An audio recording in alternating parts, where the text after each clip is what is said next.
Comment est-ce que c'est perçu en Algérie ce soir, Khaled? Pas de candidature, Mohamed, mais la rue n'a pas obtenu gain de cause.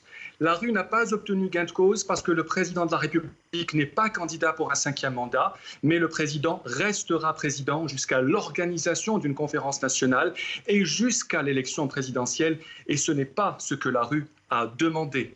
La rue demandait l'absence de 5e mandat, la rue demandait le départ de Abdelaziz Bouteflika, et là, on se retrouve face à un 4e mandat qui est prolongé de fait.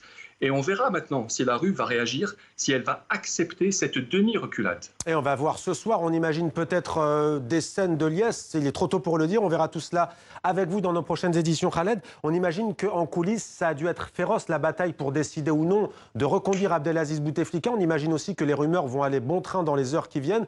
Qu'est-ce qui s'est joué à votre avis? Est-ce que c'est au fond l'état de santé qui paraissait totalement en inadéquation avec la candidature même d'un homme d'État? Est-ce que ça s'est joué ailleurs? On sait hier que le chef d'état-major, Ahmed Gaïd Salah, a pris la parole avec cette fameuse phrase « Le peuple algérien et l'armée algérienne ont la même vision ». Où est-ce que ça a pu se jouer selon vous?